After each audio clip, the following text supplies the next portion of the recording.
Minasan! Ohio konnichiwa oyasumi. I'm Iris, and today we're continuing with Exandria. This is the wrap-up video. Excuse me if I sound a little nasally or weird. I've been sick, and y'all probably realize I haven't posted in a while. Sorry about that, but anyway, people were saying that this is a must-watch because this goes a little bit more into the players and, you know, the decisions that the characters made, and a little bit more about just, you know, the world of Vox Machina of Exandria. I'm very excited, so let's just get right into it.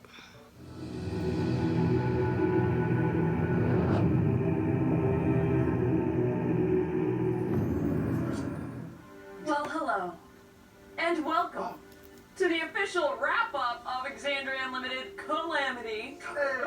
That's right, we'll be exploring all of the luscious lore surrounding the Ring of Brass, the fall of Avalier, and even everyone's favorite Aeorian reporter, Bolo. Don't like her. MVP. Don't like her. Everybody loves her. This will be a round-ish table. There's a rectangle one here. Discussion with fan questions peppered throughout. So sit back, relax, and enjoy our reflections on the apocalypse we brought about, but also maybe made just a little less worse. Maybe. And so with that in mind, I think first we should I like maybe her in just do a red little quick lipstick. round of introductions. I mean, There's no like intro song that plays now or something? Make one now. Is there a go. title sequence? And title sequence, go. His shirt is crazy.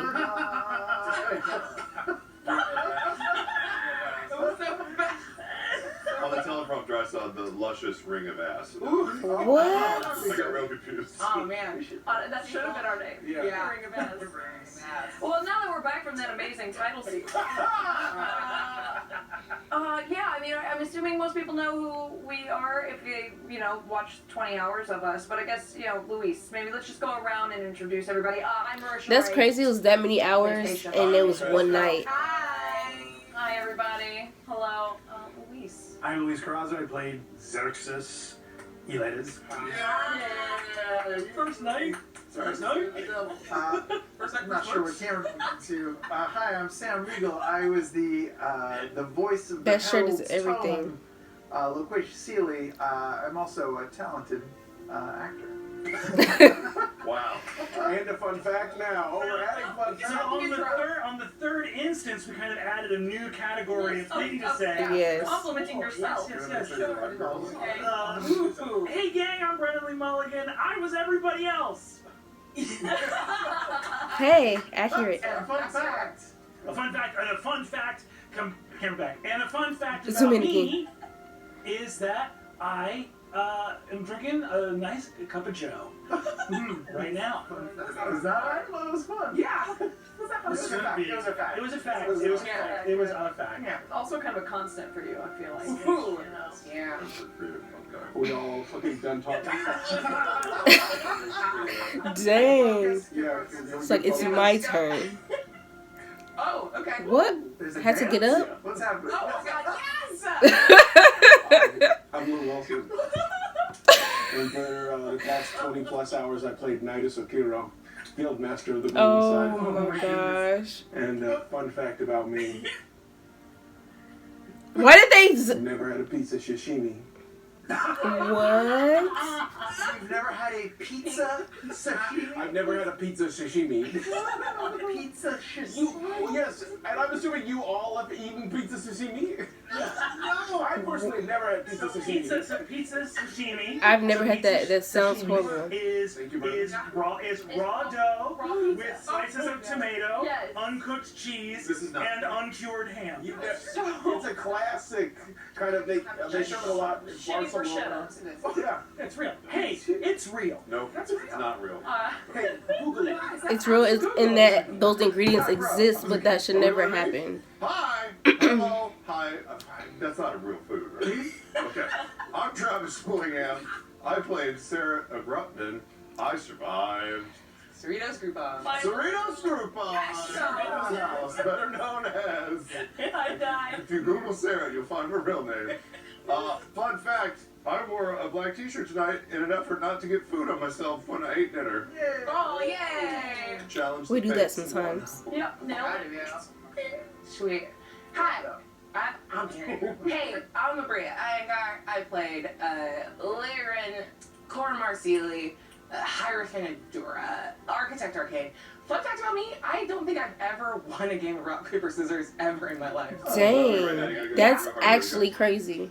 You got I'm nervous. On shoot? No one throws on On three. 3? Yes, No, that's it's crazy. On We're 4. gonna throw in 4. Rock, Okay. shoot. Rock, paper, scissors. Rock, paper, scissors. Rock, paper, scissors.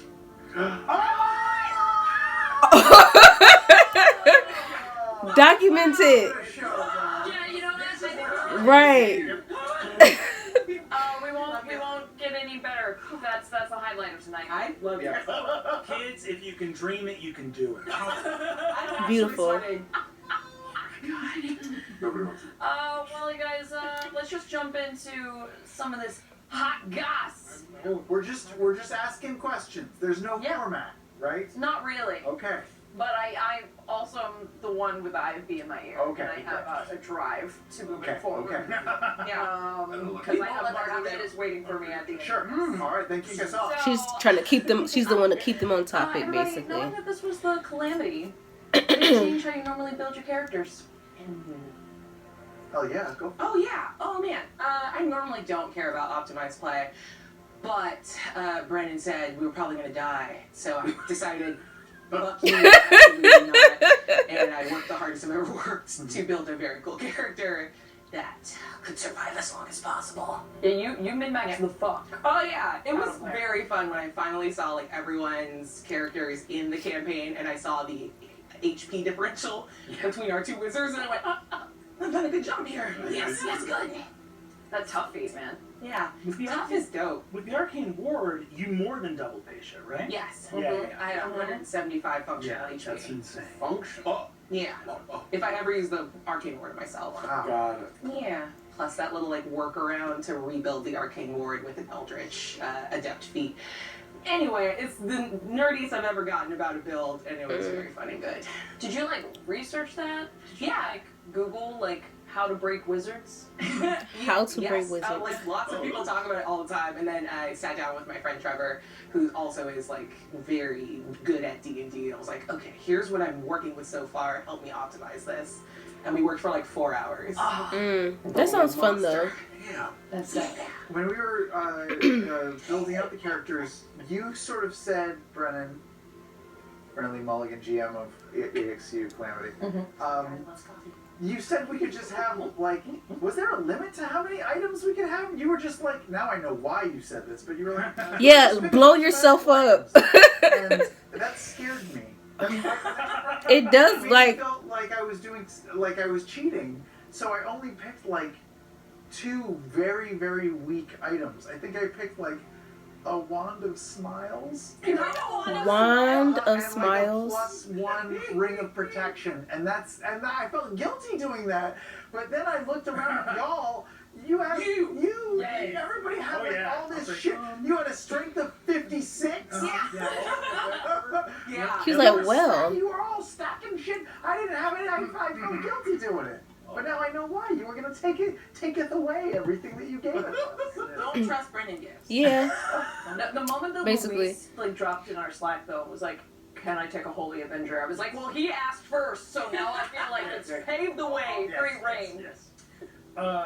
Well, there's an element of verisimilitude to that, right? Like, these people would... Imagine being like, yes, the secret movers and shakers of Avalier. Can I borrow $20? Like, no, these people would be fucking loaded. They're the height of a magical fucking civilization. They would be strapped with gear. So it was actually not only a clever ploy. It was not just me pulling the, like, parenting trick of someone's like, I'm running away. And you're like, good, run away. We've all had that one. It was not, Good luck. It was not a reverse psychology thing to get you guys to not pick magical items. It was truly from a place of like when I saw Luis go ham on the magic items, I was like, yes, because it's just realistic. This is a civilization that's like, we don't need an army, we just need one guy with a belt of storm giant strength. Storm giant strength. That's why 29 strength. Storm giant strength. And when you see Xerxes fighting, you're like, yeah, believable. Like that would cover it. For Yeah, sure. absolutely. So, anybody else want to talk about their characters?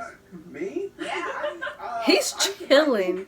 The build I went with, I wasn't so Calamity infused. I think I did really want to show out. I think being on Critical Role, I was like, well, I can't like show up and be like, well, I'm a bard. I was like, I couldn't. Sam does that. I couldn't. He's like, yeah. Jacket and just show up as a bard. No, but I was like, I want to do, because what are you just gonna show up and just be a bard? And just be like, what Bardic Inspiration for you? I mean, come on, are you kidding? I love it because you were both bards and both multi-class.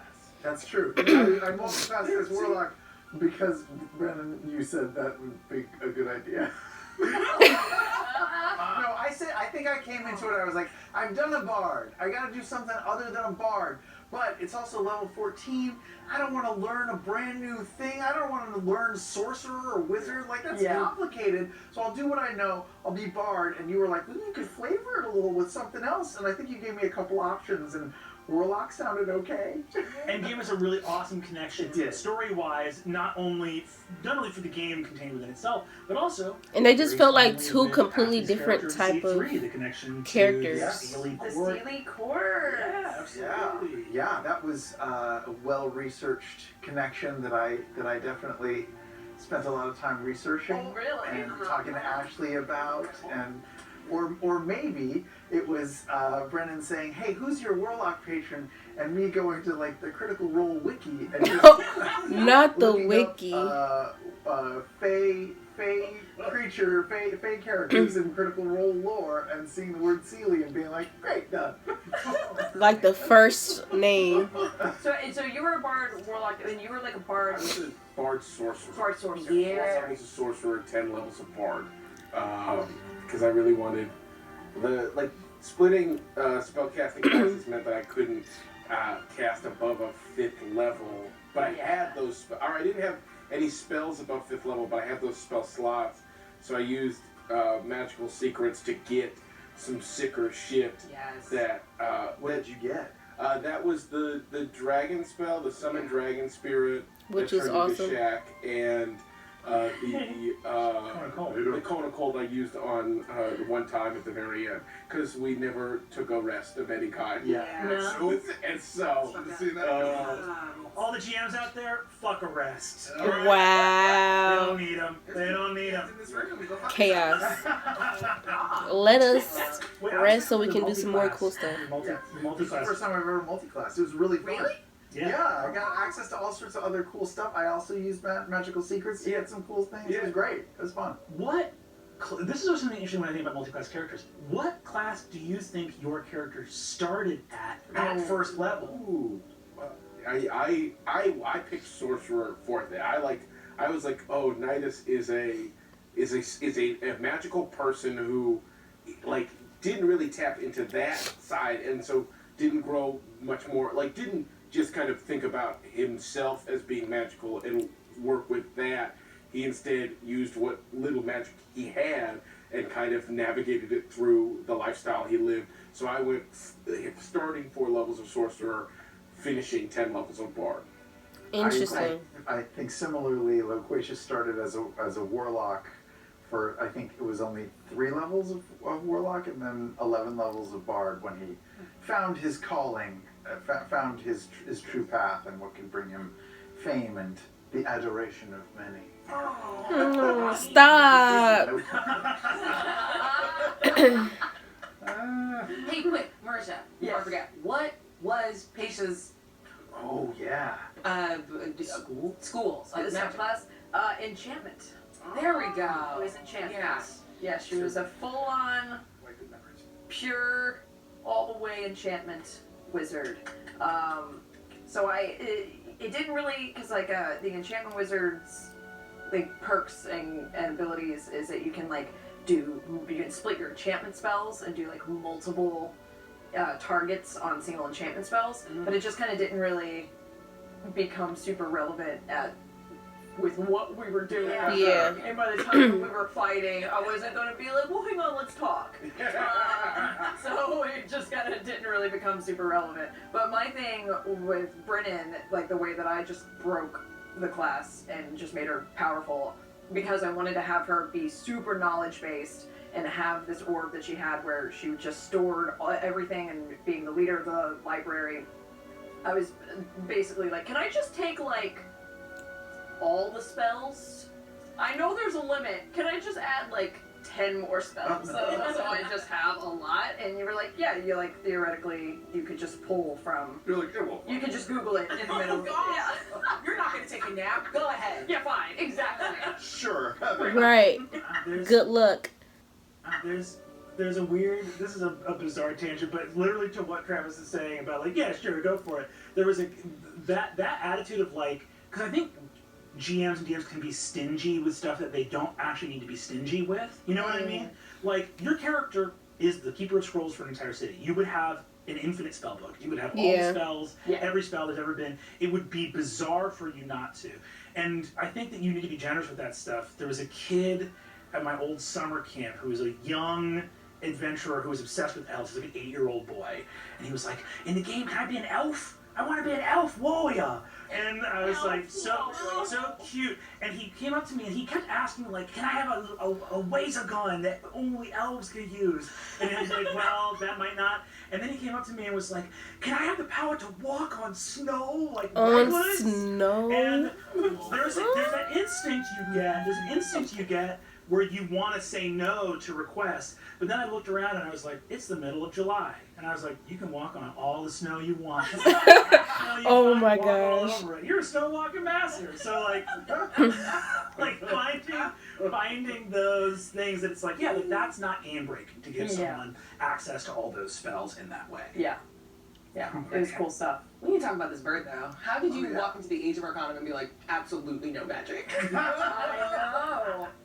Well, the character creation part kind of informed all of it because, you know, they were like, come with some ideas, come with some partial... It was more I didn't interesting do that any he of that didn't, shit. though. I just showed up, my lazy ass, to the table, and then everybody was spitting fire and had great ideas, and all of a sudden, the shape of what this could look like started to take shape, but I was the last one to go. I just happened to be on the end of the table as we were kind of going counterclockwise, and everybody else had killer magic.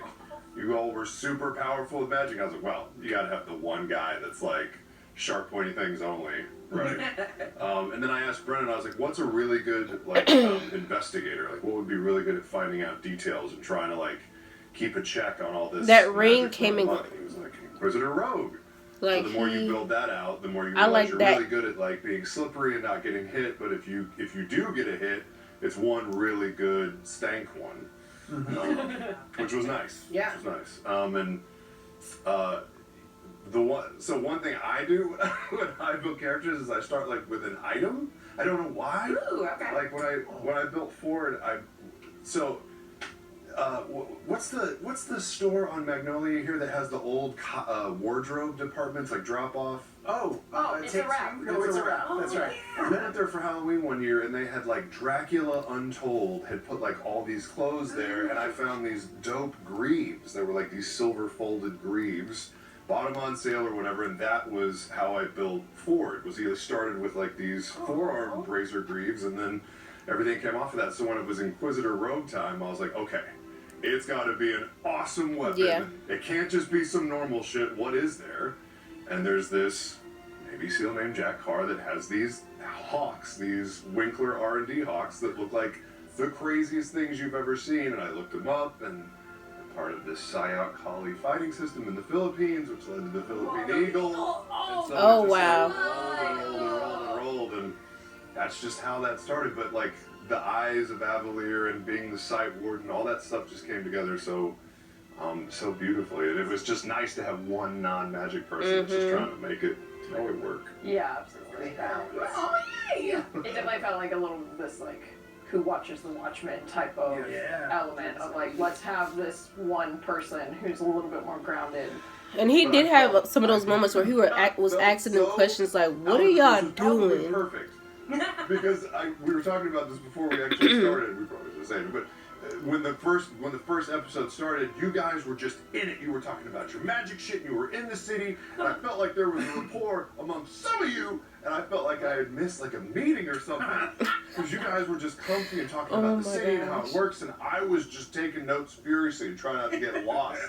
And it turns out there was some of you bitches. No, you were talking about, and I wasn't scared of you the entire time. Oh my god! I had a completely normal relationship with Sarah. For those who missed our Twitter Spaces thing, Oh yeah, which is everybody, there was a secret meeting. There was a secret meeting, and who was at this secret meeting?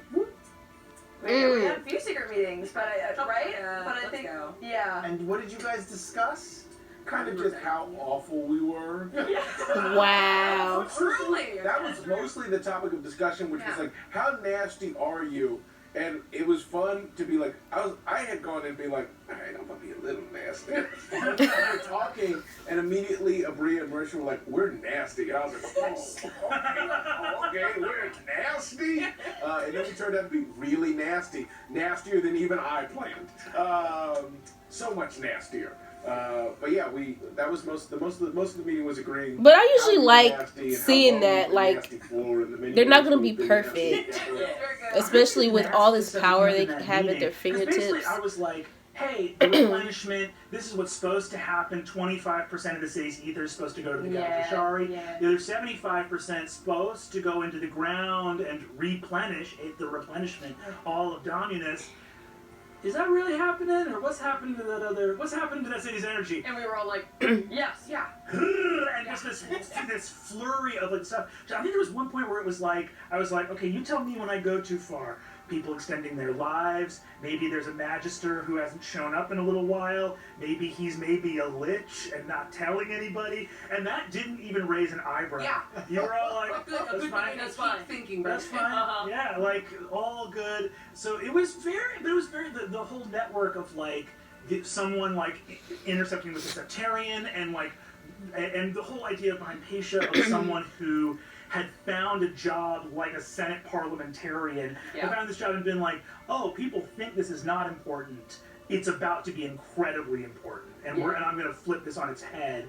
Interfacing with the entire wealth of the city and someone who saw the vision for what Avalier could be and was like, yeah, no amount of if you have a cause, no amount of background dealing is ever gonna make you question what that cause is. And then the entire technological delay right, the whole point of the secret project of like, we're gonna take the city, this is how we beat Aor, this is how we win the kind of Arcanum space race of like, okay, you guys hate the gods, other people, like, we look down on them, Ascension, we're going to become an interplanar city. We're gonna become a city that trades with every other realm outside of Exandria. Yeah. There's nothing wrong with that. I think it was great, and it worked out super well. It was super good. It was super good. Theoretically, it works. But it's very funny to hear everyone talk about how the secrets work, because this meeting has, of course, was like very fun and schemy and great, and I was also like, because also I didn't want to have that, I've said it in the Twitter Spaces thing, but I didn't want it to be like Christmas, where it's like, everyone gets the same amount of presents. Where it's like, where, you know what I mean? Where it's like, where it's sort of like, no, there's some people in this brass ring that are up to an asymmetrical amount of shady shit. And like, that's realistic, and that's going to create fun dynamics, which lo and behold, it fucking did. And but it's very good to hear about the meeting, because while the meeting was happening, I also was aware of the other secrets that were coming up. So it's like, you guys are having a meeting, and you're like, we're nasty. And then I'm emailing with Luis every day, and he's like, yeah, my character's not doing good. He really thinks about betrayer gods every day. So you guys are like, we're corrupt city officials, and this guy's like, it could all burn. Maybe it burns today, tomorrow. Who knows when it burns? Yeah, delightful. Yeah. But that feels like you were just on such another level of like, you saw through it all, which made sense. It's like a different level of bullshit. I mean, it's weird to try to have an objective like take on a character that you had been like sitting in for so long for sessions. But I know that I wanted to play Redemption Paladin right away. I thought maybe a cleric, but then I was like, nah, man, I want to play a Redemption Paladin to the extreme. Yeah. And I wanted That's to what he did. just challenge myself in a way too, to just like really commit to that. And I mean, our exchanges were just kind of getting to what runs, me sort of just offering and getting some sounding board stuff on what runs Xerxes. And I wanted to make a parallel between what he was experiencing as the first night and what maybe his idea of the Betrayer Gods were. Like the first night being in this tower and a really lonely experience that he never really asked for but was kind of put on him. So in a way he was in his own sort of like isolation.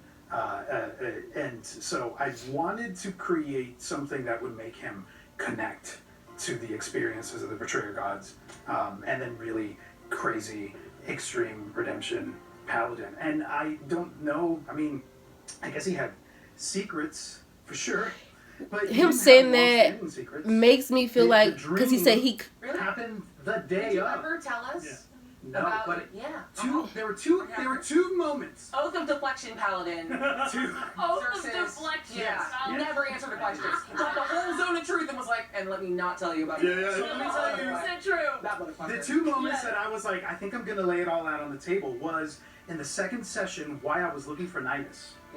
Is because I wanted, like, that was my oldest friend, and I would have, if I had found you, I would have told you. Where was I? You were chasing your deal. No, When you walked out in the second session, you had been in the bathroom with the cracked mirror. Yes. And then you came out, but that's when Akami Ro got murdered. Because I could see in your eyes that you wanted to spill the beans, and I was like, stopped it? we're not like Yeah. that. wow. The first time was right after we spoke to Pervon. Yes, that was and then I wanted to, instead of going back to meeting everybody, I wanted to go find you, and then I couldn't find you. Yeah. And then the second time was the Zone of Truth, but then you said no, and I was like, okay, Don't put this on me. Don't. Don't Act put. like I said no. Yes. Well, No. but it's because I only turned on you because This feels like therapy now. For some reason. Yeah. It is. I turned on you. I never would have turned on you. No, I'm tired of this. No, I'm tired of Are you this. hearing what he's saying? I'm trying my best. All right, you know what? Fine. I am. You know what? So it seems like Xerxes related to the Betrayer Gods, and it was almost like he was saving himself, or that's why he went so hard. Terrible about Is because a moment that you did not reveal. But to be fair, that was seconds after you. Like, as other people had been like, I don't want to do the Zone of Truth, and you had been like, what are you hiding? And I, Yes, and I had to be like, okay, bro. Yeah. It was so cool. I loved it so much because it was. I love it when there's like a scene, an exchange between you and another person at the table, where they completely set you off course and into another direction because they've done a thing that changes you. Yeah. And I was gonna dig my heels in, but then I was like, I don't know. It really affected me to have the guy that's known me the longest call me out, and I was like, okay, it was fucking cool. It was so good. Well, for people to know too, like in the emails that I had with Luis, it was just, and this is my first time playing with you. We had coffee before the game, and it was just like, I was like, oh, this guy feels about storytelling all the ways I feel about storytelling, because you at the table got totally lost in the character. People watching you could be like, is Luis gone? It's always yeah. But people even knew in the emails, Luis was fully set in mind. I was getting emails like, here's what my guy thinks. He could be totally fucking wrong. Like, everything from Luis was as a like he was the character. Like, hey man, I am making a man who is strongly convicted. These are his convictions. This is what Paladin is. One of the smartest things I feel like 5e as a system did when it moved Paladins from being wisdom casters to charisma casters. You know what I mean? Because it's like, it made me realize why you don't want to base morality in charisma. Right? Yeah. Because you're like, the only thing the world needs is redemption. And I'm going to do it every day, no matter how many people get hurt, or how badly it goes, or how many times the world tries to tell me it's not working. One call that wisdom. Yeah. And having that insight skill ratcheted up can be helpful. Everyone is redeemable. And I feel like that was him projecting. Job, right? Are you this person who can do this thing in this moment? And it felt like it's like that plus just a hero complex. I don't know, just the ultimate hero complex about like everyone can be saved, and didn't see the bridge to I can save anybody. Yeah. That never occurred to him. I was like, am I the guy for the job? And I thought that was so beautifully done. Thanks. I had a conversation with because I had more problems with his character than Abria. I seemed like a lot of people were upset with her, but that I had embedded in it, and I was like, his hero complex just it's it is that I'm gonna change you, and but from such a well-meaning, he definitely thinks very place, and that highly wasn't the only layer to him, but.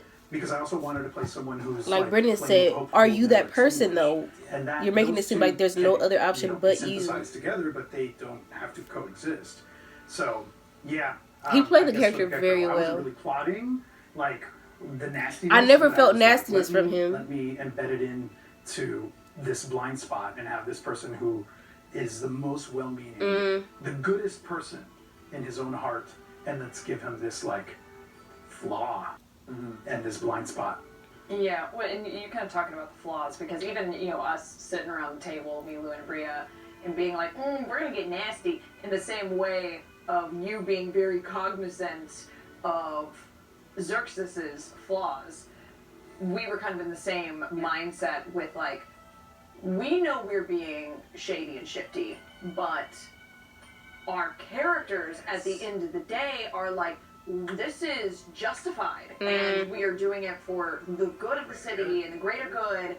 And that was, speaking of incredibly poignant, incredible life lessons, something that Brennan talked about on that day, which was, not to tell your story, but ending in, the lesson being never trust a motherfucker with a cause. and it felt like so much was really rooted in that, about how, because they'll be blinded by it. Really, so much of like the pretty much all of them. Of, for Paisha especially, and Laren and Nidus, was that being blinded by their ambition. And it's not to say that they weren't evil, and I honestly think trying to play like a evil. I don't think they were evil. They were just because there is no like black and white spectrum. Yeah, it's just to try and play that calculated, manipulative, but you're doing it because in the end you're gonna win and you're gonna be right and everyone will fucking love you for it. That trying to be on that level of awareness, that was some damn mental gymnastics. Yeah. These were like some pretty deep and complicated characters. Yeah. For it to only be a few episodes, they did so freaking good. My person thinks that it would be right, and so there's a reason why I'm doing bad things to get good results. Yes. And it was fun to watch you all do that. I think for my character, my guy was almost the opposite. Like my character was perfect in every way. Well, no, like he was a liar all the time. Yeah. Like that was his surface level, was like, yeah, I always lie. I'm always stretching and bending the truth to do what I want. So it's not really a surprise. But like the weird secret was or the flaw, I guess, to Loquacious, which I sort of figured out as we were playing, was not that he was an easy liar or a good liar, but was that like he was lying to himself more than anyone else, because like he put on this outward appearance of knowing everything, being super confident, being beloved by all. But all he wanted was very simple things, and he couldn't admit that to himself. He just wanted a lady, and to be happy, and to be truthful. Like he didn't like what he was doing as the Herald of Avalier either, because it meant bending and stretching the truth. And what he wanted to do was just like be a a gritty indie reporter for the LA Weekly. Oh my Oh gosh. my God, go Gonzo! Covering rock shows or whatever. But like, and he needed to like admit that to himself. Like he doesn't really want all of this pizzazz and stuff. He just wants to be a good guy, and I think that was his weird like opposite flaw from the rest of you. Yeah.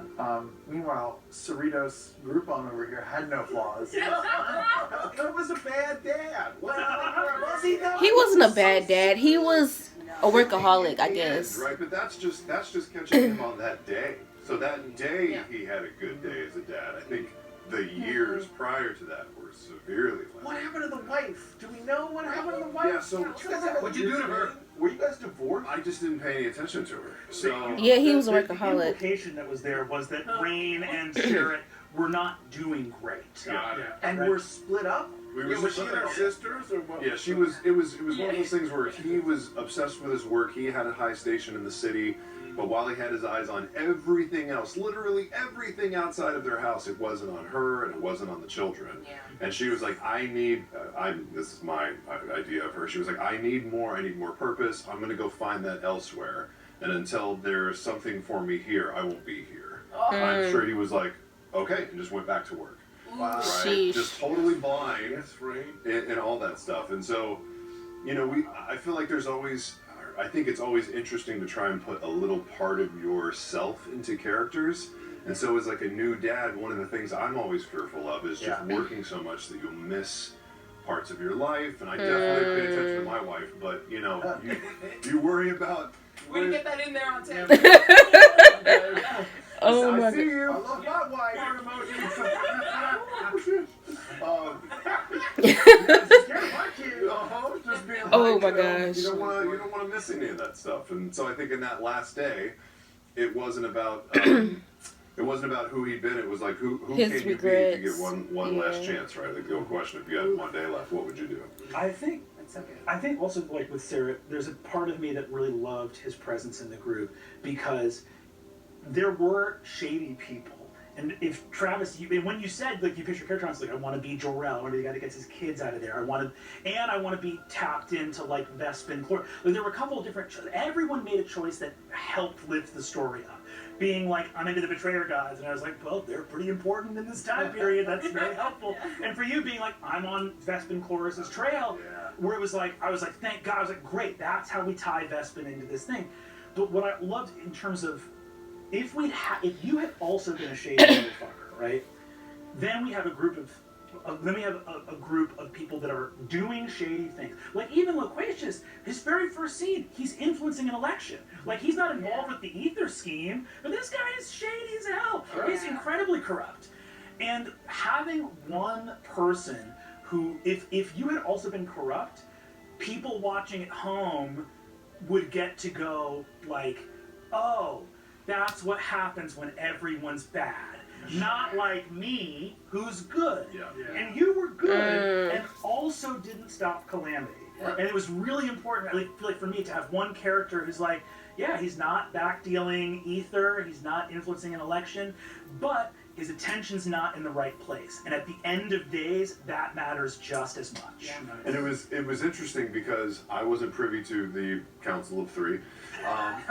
Troy again. Troy, you. I of course was experiencing everyone's secrets as they were happening, but whether we were in the Herald's Tome, you were being deceitful. Yeah, that was a deceptive, great scene. And other things were happening. I found in that moment not wanting to press my friend on the thing that you were clearly lying about, which is I feel like that's real life too. Also not like, bro, I know you're lying, the right but thing in the end of days, and even though you know all that extra shit, I still wasn't like pushing you on it. So it was just interesting. It was interesting like that. I'll say my favorite part was learning that your wife was also a scientist. Because again, I was like, Sarah's gonna come for Laird at some point, and that was like my one emotional needle. Like, oh, you couldn't figure shit out with your wife, so you're coming after me now.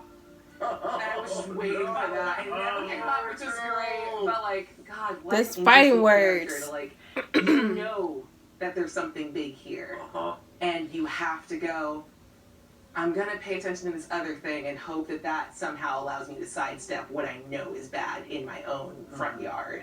so interesting. Oh, that's heartbreaking. I think he also has a crazy respect for the arcane wielders. So I think also it was, I think on the inside he knew it wasn't something he could mess with unless he was able to get right up close to you. Yeah. And then maybe turn or push the button, right? Yeah. Yeah. Oh, so good. Kind of jumping off of while we're talking about the dads, we have a question from the Katie M on Twitter. Jackson Leaks, what inspired your decisions to make characters who had children despite knowing that you were telling an apocalyptic story? That's very realistic. Come on. Your characters were both dads affected your gameplay and caused you to make different decisions to the other characters. Because I agree with Katie here. Fucking bold move. It hurt our feelings. Well, It made it that much more emotional. Cute. It was like incredibly fucked up. Mm-hmm. Fun and delightful, and not even just like blank slate killing. Brutal. But the little talented. Oh. I melted in my fucking chair. Well, I mean, I want to hear what Luis's take was, but for me, usually it seems like in adventure campaigns, a group of adventurers go to the threat, battle it, and maybe if they're lucky, somebody will hear that they either succeeded or failed, but it's like collateral damage is minimized and it's out there. This took place in the city. Yeah, it's in your home and everybody else's home. And of course, that means there are families and women and children and everything else, hopes and dreams and everything. So that I felt like we had to do that. Yeah, that meant a group of adults. There's going to be somebody with some kids. Come on now. Well, I kind of want to ask, because you were already talking about, you between the two of us, you have your own kid, and did that ever, giving your character a child in the Calamity didn't make you kind of go, oh, I mean, you were saying that you related to that. Very much so. So I brought up before that, so I'll back up. My favorite superhero, it's not very interesting, is Superman, since I was a kid, just because he's a guy that can do anything and chooses to do good, and so I loved that growing up. But I've always been fascinated by Jor-El, who was also very influential in Krypton and did the right thing and got his kid off the exploding planet. But if I had to critique it, I'd be like, if you were so smart, motherfucker, why didn't you make a rocket for the three of you? Just your kid. So part of that was also like, you can be the baddest, most focused warrior, mage, whatever, and when shit hits the fan, there has to be a priority. And if one is shutting down the threat, then number two inherently is your family. Yeah. So you put something above your family. And as a new dad, I don't know how to do that. Like they don't, you might hear it, but when people say like becoming a parent is literally someone taking your heart out of your chest, taking it out of your body, giving it legs, and it starts walking around for the rest of your life. And all you can do is stare at it and the things that are around it and try and protect it. That and hope sounds that nothing bad scary. happens. Yeah. And that's the craziest notion. So when I knew that a Calamity was coming, I thought it would be interesting as a player, depending on where it went down and what was going to be happening, if he was torn between the thing that he's been trained to do his entire life and knowing that maybe there is something more important that in this moment, even though he holds this high position. So that pull was what I wanted. I just didn't know I didn't know I wanted it like that. Yeah. It was real dirty. You said something that I'm fascinated by new parents, because I don't have kids, and I don't know if I want kids. But I mean, I don't think they're gross or anything.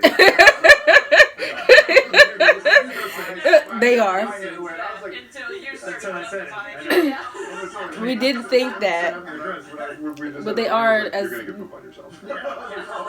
right. Little babies are nieces gross. and nephews, and they don't live far away, and but that's not the same as having your own kid. But I'm fascinated by what you described, which is like that your heart is like now outside of you and now out in the world. And whenever friends of mine have their first kid, I kind of interview them, and I'm like, so what, I mean, is all this stuff true that people say? And then just to get them to talk about, it's just endlessly fascinating to me, and that's one of the reasons why I like to play a parent, because it's me playing pretend and trying to access something that I feel like I get a sense of through my imagination, but I can only imagine in real life. There's nothing to compare it to in real life, but I'm endlessly fascinated by that.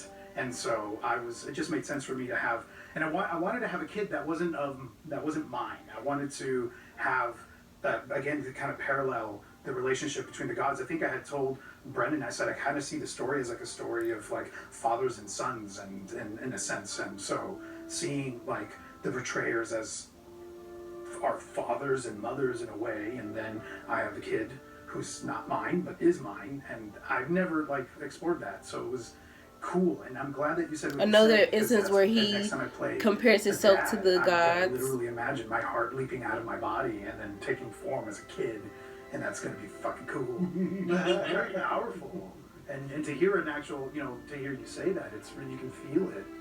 So well, even cool. the dichotomy too, that you had a complicated relationship with your son, and kind of playing that estranged father. Yeah, where he was role. not taking care of them. And then which it was hard for him to do that anyway, because he was a single parent. Your family. My family. Right. With a dangerous job. And we only really got a little bit of that. Just a kiss, you know? Yeah.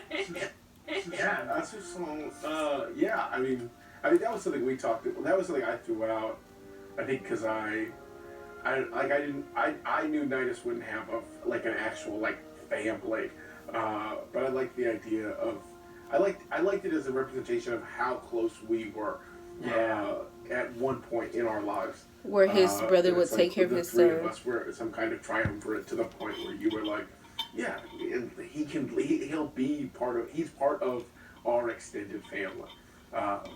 It cemented, I think, my relationship to you, and I think that's why it was in the moment so easy to give into you. And if this were a longer campaign with more of those moments, I can imagine always doing that, because I don't know how you stop feeling indebted to someone who's taking your kid, like how you and your family did. So, yeah. Bria and I briefly discussed whether we had kids, and we quickly said, nah. There's something slightly hilarious about exes who fucking hate each other, and there's something that's not hilarious at all about exes with a kid who hate each other. Oh no, that's terrible. Because the kids caught in the middle. We also went and got coffee. Yeah, there was early talks about. You did with him. Yeah. Jesus. Early talks about who We were just sitting with our thumbs up our ass. Like, next time, 5 degrees as fast as you can. That's the game, baby. We never talked about who Elias's mom. Nope, never. And there were early talks about Wait, like you? Yeah, Laren being Elias's mom. And I think I said you decide that, because I don't think I didn't want to take away from it. It felt like I was think stepping it would have too been much. pretty cool. That would have been I something was interesting. excited about it. But it stepped in on a very powerful thing about the family that you choose that that aren't necessarily born to you, and I think it would have been this weird step away, because then there's that sense of claiming of But I remember us talking about it, and I was very excited about oh man, I always think about fighting everyone in the group, I guess. I'm just PvP minded. But Brie almost killed me in something else we did. Yeah, that's right. Oh my god. Well, I'm just an asshole, so I'm just not telling that story. That's fine. Never mind. But yeah. Bria's just coming to collect heads. I am. I'm here to just ring bells. The idea of if we ever got into it and talked about Elias potentially being orphaned, and be no, he still has his mother, and make that the big reveal. But it never came to that. No. Just thinking about, I love the Gestalt space that was rendered, even by the stuff you guys didn't talk about in your character's backstory. Thinking about Xerxes, and it's okay, so this is a guy who came aboard the city while his husband, an Eldritch Knight, was first knight, so we could study his weird paladin oracle stuff that seemed to be unique. His husband died, and then the backstory that didn't come out on camera, but the city put a lot of pressure on Xerxes to become first knight, because there wasn't a great candidate after Evandrin was gone. So him leaving Elias and Kath Moira was something that there was a lot of political pressure on him to do, of people being if it's not you, it's going to be fucking Kevin. You know, and you really want to put the city through that? You want to doom Avalier to Kevin. Come on. It's just hey, this grief-stricken, completely alone knight up in the tower who keeps talking about dreams of betrayer gods. Should anyone check in on him? Nah, he's probably fine. His kid's a continent away. He's so strong. Hold on, he'll work it out. So strong. Yeah. I want to ask you what it was like for you to play our kids. I don't know. I'm Love it. Love it. Well, because there's a Yeah, those there's are a both very convenience- emotional. There's a convenience to orphans, which is why from fairy tales and fantasy memorial, just convenient, right? I have no attachments, so an adventure makes more sense. When does Luke leave Tatooine? When his aunt and uncle are dead, right? Yeah. Like, spoilers for sorry. But you know what I mean? Like, and I think there's something to the idea of there's something, but in a thing that's all about stakes and loss, I think it's really necessary. And I love doing any familiar relationships, siblings, parents, children, because I think that there are people. People are like gems, right? They have facets to them, and some of them only get exposed within certain relationships. Totally. Yeah. So you need certain things to see certain sides of people. And again, I feel like even in just the blush of everything around that, even people that did try to like avoid those, or did not try to avoid, but like patient people that were distant, but like patient and her grandfather and Nidus and his brother, and things that never get said. But by the fourth episode, I'm like, Daedalus is Nidus's older brother, and he kind of never did make it to Avalier. And how does Nidus feel about that? The fact that his older brother got married and became sort of the mayor of Kath Moira, and you, unmarried, are like, no, I did become the dragon. And all that stuff just becomes implication in the background. I just loved it. I think all that family stuff makes it so rich. It makes the story more relatable to the people at home. Yeah. Lou, Yeah. Nidus was a pirate who became the key to... So natural. So natural. Yeah, it's very natural. Yeah. I'm so good at intros and outros and segues. Yes. Nidus was a pirate who became the key to Avalier's resources. Does he feel as though his dreams were realized even though the city fell? Great question, Brendan. Really good. No, I don't think so. I base the character a lot in terms of his how his thought process on like a mix of John Hammond from His Jurassic Park in the book his and in the conversation movie. with his brother at the end. Because in the book, he's a real monster, and in the movie, he's a real sweetie. And I think I do think kind of in like the Jurassic Park sense, it's like the goal is not just to make the city great. I want to read Jurassic Park, but I should probably watch the movies first. The goal is to make the city great and then show it to the world and prove it every day for the rest of our lives, and have everyone come up and kneel before me and say, "Great job, you really made something amazing." Like just bringing dinosaurs back, I could give a shit. Or just making Avalier great and making it this hub of commerce where everyone can live and where there is no strife and Hadmadads do everything you want and you only experience weather once a week. Nah, fuck that. We need to go to the celestial plane. That is when things will matter, and that's when people will care. So I don't think his dream is realized, but I think in the moment where you killed us. I just want to say something. No. Matt Mercer made up the coin. It's like, don't put this on me. And I'm over here bad copping it, okay? So you gave birth to us, and Matt killed us. Yeah, he's dead. Oh, yeah. In a way. I'm in the delivery room. There's... Why specifically when you killed us with the tree? Oh, yeah. Which is you. The tree didn't have to be that wild. The tree could have just split open, like it seemed like it was gonna. And then in the fourth episode, for the first second, aka 2 hours, Right. you murdered us Craziest thing I've ever seen. That's you. That's you. All I'm saying is everyone loves it when Matt says 2/3 of Exandria is lost. But when it actually starts to happen and we're making this Oh my gosh. hour of game time, all of a sudden people got some shit to say. That's all I'm saying.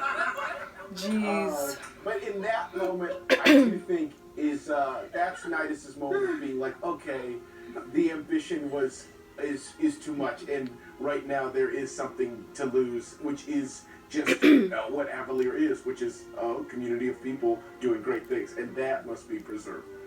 I actually early wanted to ask, because we were talking about is like the change, the realization that you had, and the kind of arc that you went on. We were talking about the secrets and all the this nasty stuff, but the moment I think a lot of the characters realize and had a moment of like really looking at themselves in a mirror, and that's kind of where it started for you. Yeah, I think it's not until Laren is trying to blow up the tree that this fucked up prophecy I got, it's told me might be important. That's the first time it's like, wait. If these two things if this is it, if this is us, like enacting this thing that this person has told me is the inevitable end of Avalier, then actually we need to stop. Now, like I know I've been shoveling coal into this engine, but can we please hit the brakes? Can we please, in this moment, hit the brakes? And the answer is we can. This was a prodigy that you had enabled for decades, for the first time, and thought that was going to go a different way. Yeah. I can dream. I know that you have the commitment to take a character that's supposed to be bad and make them bad, which is why Nidus's sudden third act shift into the moral core of it felt so earned. What was that like? Because I feel like you must have surprised yourself. Yeah, well, I think I got caught off guard when you were like, I'm gonna cast Blight on it, and I was like, wait. It was that moment where you were like, and you were very kind in that you did it very slowly. You were like, I raised my hand to cast Blight. You don't go, I cast Blight. So in that moment, I was like, oh shit. Wait. This is not the level I was ready. I'm not ready. It's kind of, I don't know. I think we might be fucking up real bad.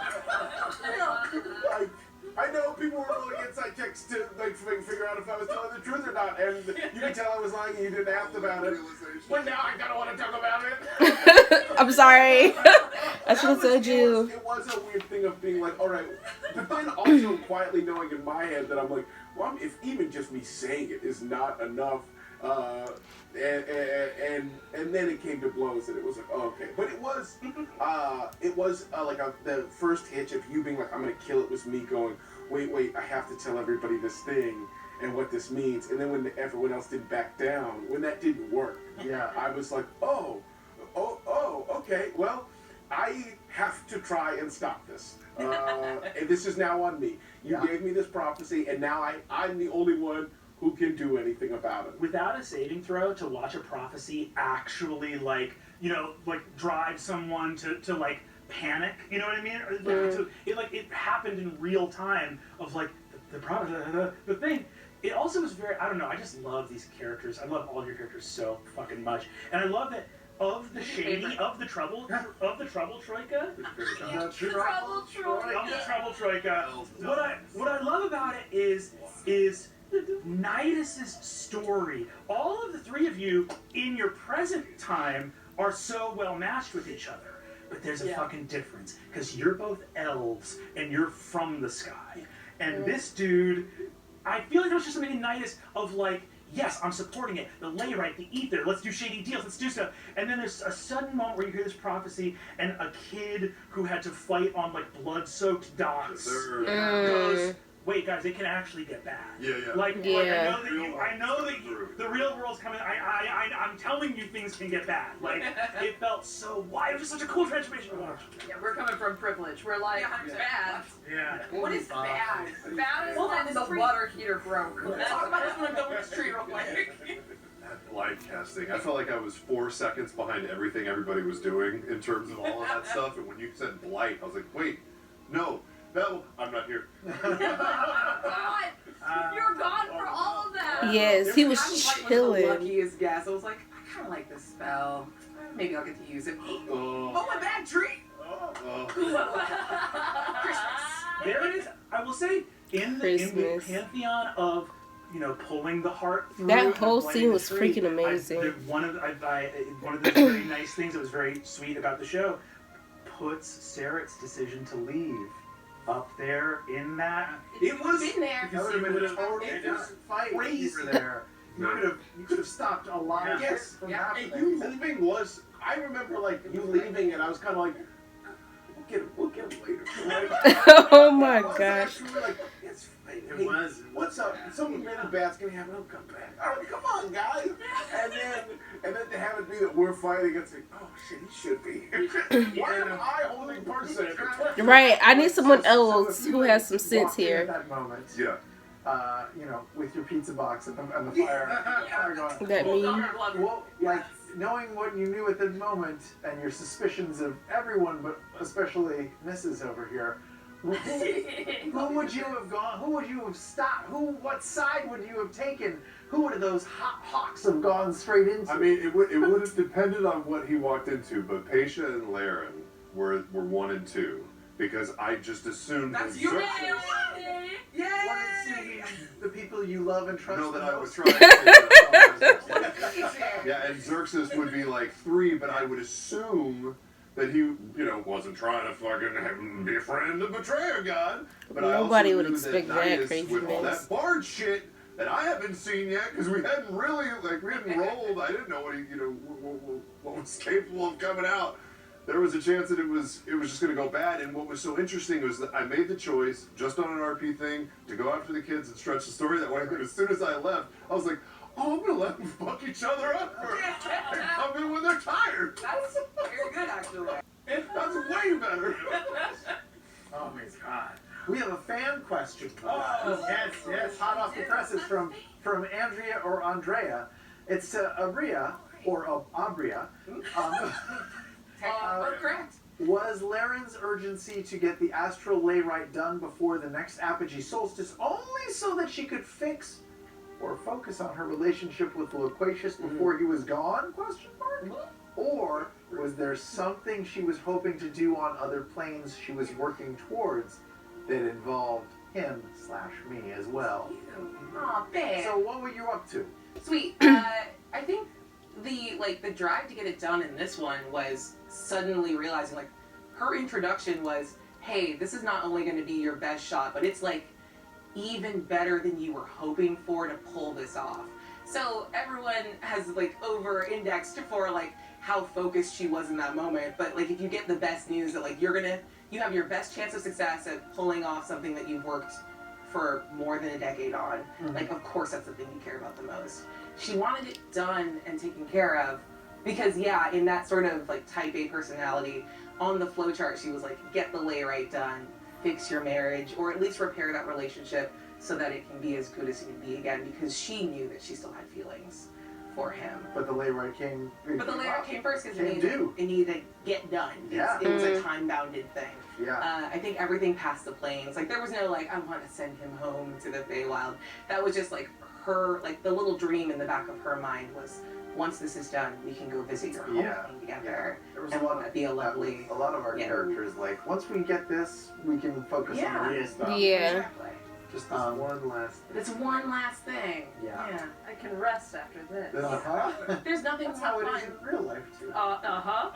Knowing you're playing a game that's Oh, going yeah. to stop at the Calamity. There's nothing more tragic than having telegraphing future plans of all the things you'll Speaking get of to. plans, another question was how much of the Laren Loquacious relationship was planned before the game? Yeah, Okay. let's talk Yeah. about this Okay. because I got our text thread. God, it's You do? I got our text thread up. A text thread. Where Aria says There's some scrolling. it's a long thread. Okay. She says Lorwyn is her first name. Oh, I changed it. That's right. Haven't decided on a surname. Thoughts on yours? Are you just gonna read There's a funny double meaning there. I haven't thought of his surname. Could I have yours? Trying to sneak that in Her there. name is Loquacious Hambrick Zucker. What?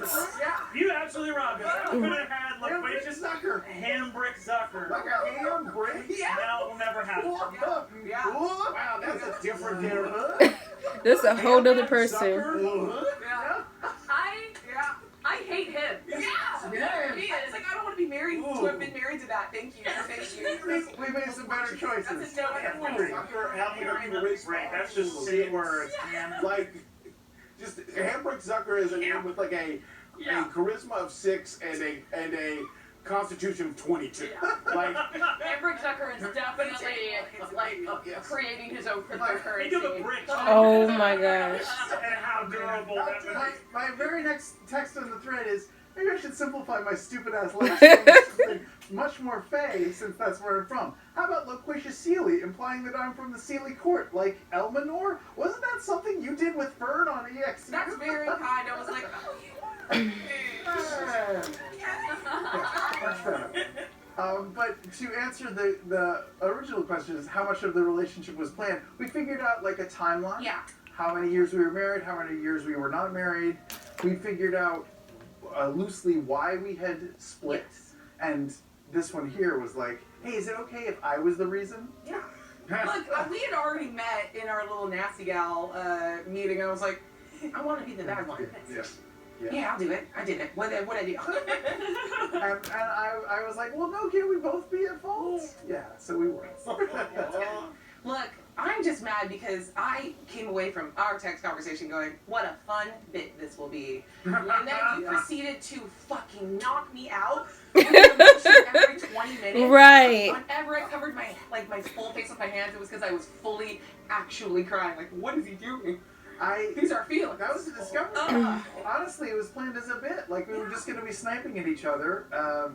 I think I talked to Brendan at least about how, hey, it would be really great if over the course of these 4 episodes, he could discover things about himself that are, he can be more honest with himself about what he's become, and maybe he doesn't like what he's become, and maybe that would affect us in some way, and maybe by the end of it, we could reconcile or something. Look, but that's not up to you to decide, obviously. No, and I mean, that was honestly the parts of the story that I probably had my hands off the most for were your guys' scenes. There was a whole scene in I think at the beginning of episode 3 or something like that, where it's just you guys in the Meridian Labyrinth while the fight is raging, and it's just you guys having a heart-to-heart. And the scene in episode 1 when we were doing all the intro vignettes, where you guys and you alone had a vignette where you met, and I remembered because we had talked about it, and you had said this vision of Loquacious that like his life changed in a bad way with the Elena Tuberis, with the covering up of that secret. Because before then, you had actually been an honest reporter. And that was the beginning of you being like, okay, I'm going to acquiesce, and the Herald's tome is going to kind of become propaganda, and it is going to be kind of, power pushing. And he did that to kind of protect her, right? Yeah. Right? And because of dealings with where you were talking Evandrin and the you're like, you have the fun sniping, it's super fun, the jokes are flying, and then you're like, let's try to not hate each other for a month. And it was so real, and I was like, they're locked in. I was like, I don't know where we end up by the end of episode 4. The fucking speech, the speech in episode 4. Can we talk about that ding-dang speech? Yeah, I was about to cry. All, I don't know if I even want to know, but whether that quaver in your voice when you say and to Laren, the Arcane, most beautiful woman in the world, it makes me almost cry every time I've watched it. Of the 100 times I've watched it, it makes me almost want to cry. It's so profoundly beautiful, and whether that was honest emotion or performance, it's equally magical either way. It was definitely honest. I am not a very good actor, as I said earlier, but I fell in love with her during the game. It was amazing. Beautiful. Well, okay, let me brag on Sam for a minute, because we had a conversation a really long time ago, like, I don't know, 5-6 years, and we were still in Campaign 1. And we were talking about like how we role play, and I was kind of, I don't even remember how it came about in conversation, but was kind of asking like how you accessing things and you call back to things, and like where you are influenced from your character's decisions. And you said like, I just always try to remember what came before, like everything in these formative rungs of a ladder. So I just always try to think about like what has already happened, and that's which sounds really like basic when you say it out there, but I think it is something that some people get stuck in the moment it's of easy what to the scene forget, is especially when you're in the instead of thinking moment. about And, you know, that's always kind of like stuck with me. And I think that speech that you wrote was like a master class in just being 100% informed from everything that had already happened. Yeah. And because it's easy to make shit up, and you could have made something up about, like, you know, the Avalier, where it's going and whatever, but everything was referenced from something that had previously happened. And yeah, it was just incredible. Yeah. On a legal pad. Yeah. That only you really could read. Done in the shadows, like a matter of minutes while you were standing next to all of us being dumbasses on a break. Yeah. I came back with that. Yeah, like I don't say this lightly. The from that beautiful moment of Laren where you're like, oh my god, this is someone who's literally grappling in the moment with the fact that moments ago he made the decision to die. Made the decision to drown with the ship. Yes. And is speaking about the reason that he chose to do that. And then the moment after that, and remember Market of Wonders. I just need to say, that is, and I've seen, you know, I've been lucky enough to see a couple of them in my life, that is a perfect joke. Yes. It is a perfect joke, because to do something that funny that comes at a moment. Do you know what I'm saying? You're already ripping our hearts out. He literally says something about comedy. Campbell says something about comedy where he says, comedy completes the realization that drama begins. Mm-hmm. Right? Where it's like, you know, where there's something where it's like, oh, I have not contradicted the depth of my sorrow. I have not contradicted the meaningfulness of my sadness. But I've introduced something profoundly absurd and wonderfully silly. And I am not uncommitted in the moment of doing it. In the moment of doing it, this is exactly what I would do, and it's hysterical. Yeah, and it's he's right. You never felt like he wasn't sincere about what he said before that moment. It's so fucking good. I want to say one bragging thing. Because I was talking to a bunch of friends, and we were like, they're all still like, I love that we're hyping Sam up right now. What's your favorite decision you've ever made in a game? And my answer, and it remains to this day, was when we were in our character journey, you came in, you're like, I kind of want to be divorced. Who wants to do it? Best decision ever made was being like, me. Yeah. Because this was the most fun. Yeah. I was really chill about that. I was like, I will lunge for Laura. I'm like, don't stop. Let me have it. I don't want to fight you. I will. Great, so thank great, you for, great pair up. Well, it really was like so incredible to watch, because I think you guys really hit on, you know, what any type of a couple goes through, where, and especially when you're like a third party watching a couple bicker, where you're like, they're both right and they're both wrong. Uh-oh. And this is where, like, He got her back. yeah. And you're just like, wow, this is, you can like see just this, like, these sediment layers of damage and trauma enacted on both sides, and that was incredible to watch. Now, Marisha, I've always had a question for you. How does Paisha feel about the deal her grandfather struck with the Gouger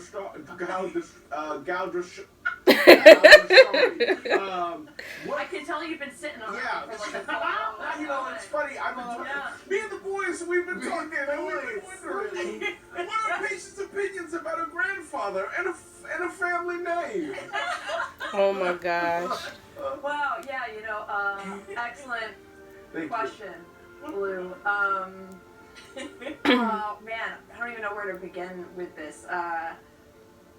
Ultimately, like, super high level, when I started thinking about Paisha, and I went to Brennan, and I was like, I think I want to make her like a Kennedy. Like, I want her to be, like, just someone who is so deeply entrenched in the history of Avalier and the political structure of Avalier, and I, you know, talked a little bit about this as well, that, like, Laura was originally supposed to play, so she built, like, the very bare, you know, structure of what this character was going to be, and she was like, politics! And I was like, fuck! Oh man, I'm gonna do politics? Okay. And especially because a lot of times in D&D or role-playing, kind of like what you're talking about, like the orphan trope, it's easy to go for, like, the scrappy, work your way up from nothing, especially when you're going from low level to high level. But since we were starting at such a high level and entrenched in in everything to do with Avalier, it was just kind of this perfect opportunity to build someone from the start who was super high society, incredible lineage in the city. And we talked so much. It was like why it was so wild when you were like, what about her parents in the game? And I was like, didn't think about never that. Quite done world building, right? Like there's lots of family relationships that we didn't explore. Like I don't necessarily know who Larian's parents are, right? yeah, But in the city. But when you talk about her having such prestige and incredible, but like it makes sense. You would ask Aisha is questions just this thing about where her in family the middle because of that they've already episode, established that she's you so her family is beautifully bookended it with important Happy in- Replenishment Grandfather. And it was so beautiful, and the whole and really there was something so heartbreaking about Paisha. Ooh, Yes. I got a hit with emotion just saying. I got hit a little bit. Paige, it's not. You are all so fucking good at this, and it's not an accident that in the middle of the fight, Paisha looks at Larry and says, "You're my best friend," because Paisha's alone. And Yes. it's really fucking sad. And she's really, and it's someone who, and it just became clear in how you were playing Paisha that we got to the middle of episode 4, and I was like, this person was not treated well by this, and yes, incredible wealth. All of this power, But relationships. Look at who Amir was. And by the way, everything I said in the beginning, Amir was an asshole from the jump, from the first scene. What does he say to do? Avalier goes from here to here. It's going to be beneath my eyes, right? I want the city to be underneath me. I'm looking down so the people down there can see my face, right? And that was immediately I was like, this is not a good guy, right? Yeah. And when we got to that point in that final episode, I just realized how alone Paisha was, how much of herself she had given up to the service of this vision, and now there was also being away from her.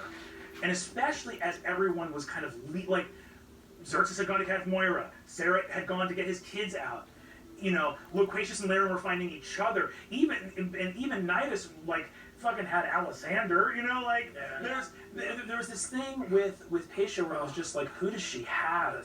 Standing in front of Statue. the fucking Statue. Yeah. alone. And I just looked at it and I was like, the fact that we've never talked about your character's parents' contribution, it sort of just came to me in that moment, and we had to communicate it while the cameras were rolling. Yeah. But I was like, your parents are gone. Yeah. And gone from your memory. Because I was like, the most horrifying thing of someone, it's the hammer and nail, right? If you have a hammer, everything looks like a nail. And the idea of your memory erasing everybody, you've done it to yourself. It's happened to It's you. happening. Yeah. What's the likelihood? What's the Pretty likelihood? fucking high. So that moment of just like your parents failed, Yeah. and in so failing, in some way or another, your grandfather was like, you're gonna succeed where they failed. Yeah. And have that pressure. Yeah. Absolutely. Well, so I have a question. So, your grandfather was up to some shit. But very hot. Brennan, the gal Jashari. Yes. What was it like unraveling that for the first time to all of us and the audience and everything Did you else? consult with Matt? Yeah, I mean, Nah, I fucking winged it, dude. I said, this is where the Ashari come from. Of course I consulted with This is Matt. where they come from. I was so worried. Matt can attest to it. I was blowing up his phone nonstop. I was like, could this be true about some druids? Just truly trying to check in as much as possible because, and obviously, Because it's his baby.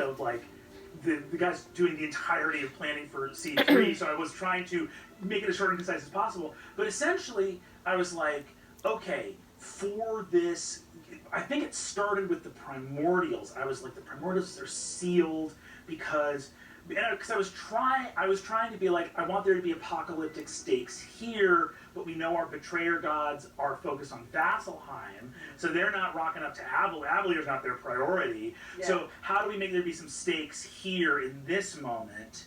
And I was like, oh, there's some primordials sealed into the mountain, and there's another prophecy about da-da-da-da-da. And so there was just a section where I was talking to Matt, and I was like, something with these old druids that used to be there in the mountain.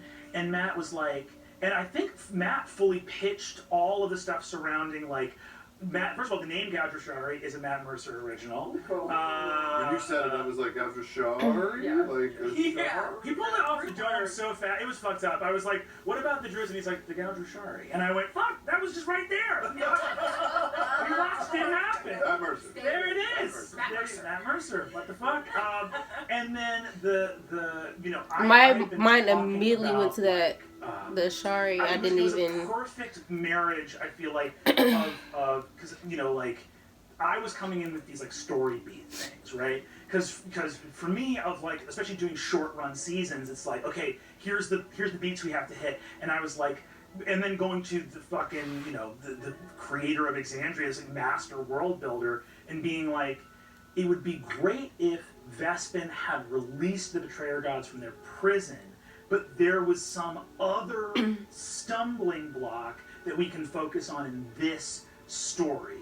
If there's something from these druids that they put in the city that the wizards kind of don't give a shit about anymore, right? So you can even hear like in how I'm saying it of like, here's a fucking fuzzy little thing I need for a story thing to happen.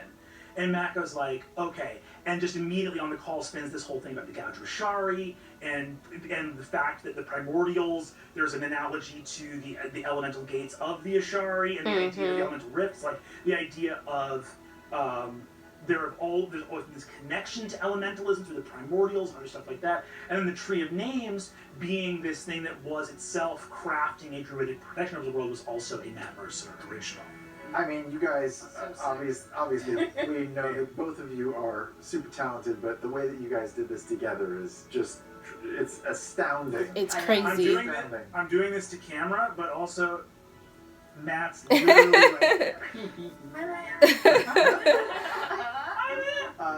No, it was so cool to, it was also so cool for me as a player, because, I've only ever really played in one-shots, or 3-year-long epic campaign. No in between. So it was cool to come into a short-ish, I guess short medium story, and just to see how you approached it and how you approached gently pushing and prodding us into character creation that would serve a shorter form story, and keeping us sort of always on task with like, okay, you don't have a short term, a medium term, and a long term goal. You really just have this one. This is the one that we get. We got to keep you focused on it. And it was just so cool to watch you balance the needs of this short form story with the demands of Matt's gigantically huge world. And it was that in and of itself is a feat. You should be congratulated for it. Thanks. You suck, Brennan. Oh, I sure can't help it. Helps. Yes, hype each other up. I love it. It was Because they all are freaking amazing. And I feel like that's the so much of the fun of stepping in here for the story was that thing of like almost like an operator, a switchboard, right? Because you have all this beautiful material, and you're like, okay, Vespin chlorid, like all of it. I was going back over it, like it's like, why was Asmodeus the betrayer god? And you're like, in the lore of Exandria, pre-established by Matt, the rumor is that Vespin Chloris is at the right hand of Asmodeus, and you read that and you go, well, if this motherfucker released every betrayer god, why is he at the right hand of just this one guy? And just all of a sudden, just the ideas start coming, and it's very like, okay, and you plug that in there, and you go, okay, so Vespin does that, but it's the Age of Arcana also was just shitty wizards everywhere. So I don't want it to be like these guys were fucking just like, we never did anything wrong, and just Vespin Chloris ruined fucking everything for each of us. It's like, no, you're all fucking culpable, baby. Like Vespin is symptomatic of the larger age, right? Like, and you all share some blame in this, right? And then establishing, but like, why does Vespin Chloris have the unique sort of like station that he does in the conscience of Exandria? And it's like, well, number one, Avalier was so destroyed that like, what fucking stories came out of it, right? As opposed to Vasselheim, which we know does get successfully defended by the prime deities, and Vespin Chloris's like crimes were known in the city. So it's like his story has a way better chance of surviving historically. In addition to the deal he made with the fucking Lord of the Hells, Never Be Forgotten. Yeah, can we also just I'm gonna barf compliments on Luis for a second. Yeah. Because my first time playing with you, it's at our table. Surely Brennan will pick on someone else to start the story. Yeah, that was. He flew into the labyrinthian trench, it was churning waters and I'm madness. like, I was what oh, the heck is going someone on? go back and play this again. But you just smashed it. How Isn't did he it in their feel new to start series? with the Lord of the Hells. I think him kicking and off the whole Brendan. thing? How'd that go? I don't even know. You could have fucked up so bad. Yeah. It was such high stakes. For sure. It was the beginning of a four-part thing. You could have fucked up the whole thing. I didn't? Yeah, that's like the whole movie line where you're like, well, that's one way to go. You rose to the challenge immensely. It was amazing. I had no. So I think I had asked Lou. I think before we started, I think I just went to Lou and I was like, so, I mean, we're about to start, right? And then you had said, oh, Brennan usually, starts off with like vignettes, like a spotlight on each character. And I was like, oh, okay, she's not going to start with me. I had no idea until partway through. And I think you see my face kind of go, and do something. And I was like, oh, okay, we're here. But I had asked, I think I said this in the Twitter thing too, that I had, one of the things that I had asked Brennan for was I wanted to have an encounter with a betrayer god. He gave it to you immediately. What a weird request. I know. But I wanted to see what would happen. Redemption, paladin, to the extreme, with confronting a betrayer god. And but I thought it was going to happen. I didn't know it was going to happen like this at all. That was a very good way to start, though. I would see a betrayer god in the distance eventually approaching. And that made him more and more connected to this dude. That would be how my character probably dies. And then it was, here's this dream and this really intimate, I didn't know I was going to care for them. I didn't know what betrayer god we were going to meet. And I didn't know I was going to care for them the way that unfolded. And one of the things, talk a little bit more about Xerxes for a moment. There's one sort of hidden thing that I had incorporated into him, the way he sees the world, and that he establishes attachments fast, which I was surprised that it wasn't a red flag to people, because he falls in love with Vandrin immediately, and then he meets this kid, and he's like, you're my son, immediately. So he creates intense attachments fast, and then here we are having a meeting with the betrayer god in this really intimate way, and I was like, okay, attachment created.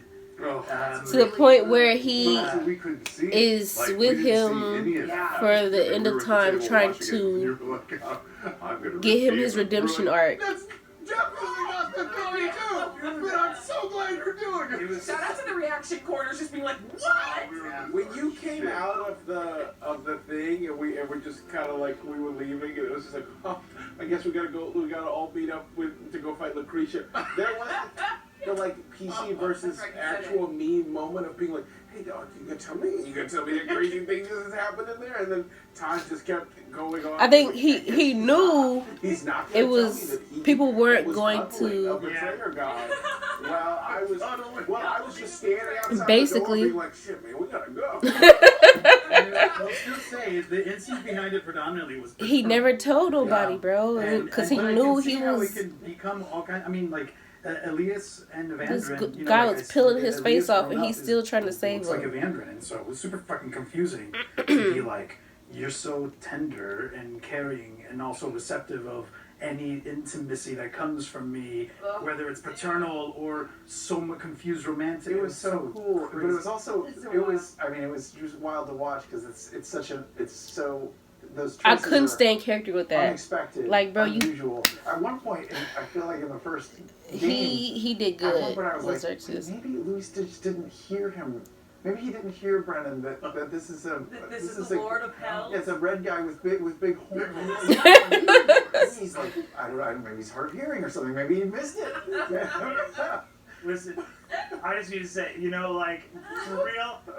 in terms of everyone, like everyone's character was so truthful. It didn't help that he was able to change his face. In terms of plot, close to blighting that fucking tree and pulling that devil through the fucking portal. Oh my God. Hey, as all the bad guys, thank you. Because truly, from a storyline perspective, I needed it. I was like, you almost licked your lips when he did it. He was like, I'm going to pull him through. And I saw you go,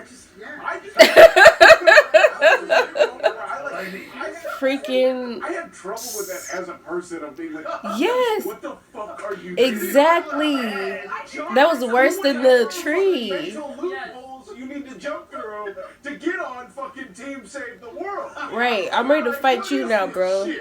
Let's say my favorite part was watching, like, because that second, the betrayer god when you went were crazy being on him. Oracle That was meeting freaking. with the Lord of Hells. Watching Brennan start that super neutrally, and the moment you like fed him compassion, there's nothing more fun than watching a DM dial in like, got it. Yeah. And then like you watch the entire encounter change to feed you the thing that Xerxes was already like. There's something so beautiful about the way you like stated everything, which was never like asking anything of him or inciting or doubting it. You were feeding him what he wanted him to tell you, and all he had to do was bounce it back at you. And it was just the most heartbreaking thing I've ever seen, because I was like, oh, I understand exactly why a person like Xerxes in this moment would do that and get that back, and it's just this horrifying feedback loop. And why it would never occur to him to try to challenge that by doing mechanically an insight check, or didn't do his own of truth there. Not that it would have worked on the Lord of Hell, but he wouldn't. He didn't. You know, he tried to do a bunch of things, remove curse, a bunch of stuff that I knew would fail, but he was going to try to do. But he never tried to figure out. And it's also like, I mean, the Lord of the Hells. Yeah, that he's crazy, bro. It's like the Xerxes is wild. And he's trying to save. In terms of being a liar, the god of lies, like trickery is one of his domains. Is like, no, I don't flim-flam a person with a steel resolve. I do what real evil is, which is I find somebody who already wants to believe. Yeah. You know, you find somebody who already wants it. Yep. And you go, is there something that you'd really like to be true? Well, I'm not going to... How much does the devil even lie in those couple scenes? He mostly... You say stuff. You're like, Parmenides, they did this to you. And Homeboy's like, yeah, sure, man. Yep. You know, yeah, that works for me. Oh, you know, like, my it's gosh. So much, it's so much him just like letting you walk to where he wants you to walk. Yeah, it was such a chilling take to see, to hear you do the devil going like, I never know what I'm gonna look like to people. Just nonchalant, chills up my back. Doesn't want to do this. That sounds shady anyway. Like not conniving, not arch. Sorry about my bad breath. Oh, I like. It was the most. You did a lot of terrifying things this entire campaign, but that was the most terrifying. And I'd be lying because it makes you want to trust him if his face can change into there was a what. part of me that was like, I just saw something that Brennan is capable of. Yes. That's a red flag. Yes.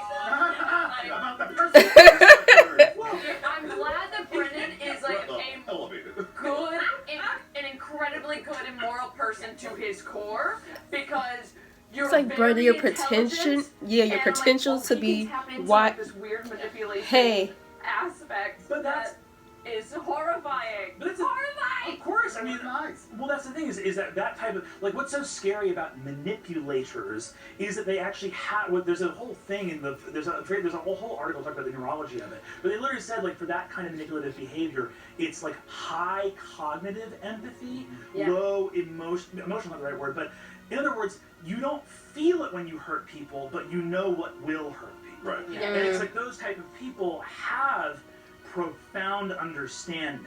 Like the idea of like, no, I really get you. And I know what I need to say to... There was so much stuff we didn't have time to get to with even in all the hours of that long finale. But I spent a lot of time thinking about the Lord of the Hells and what he thought about stuff.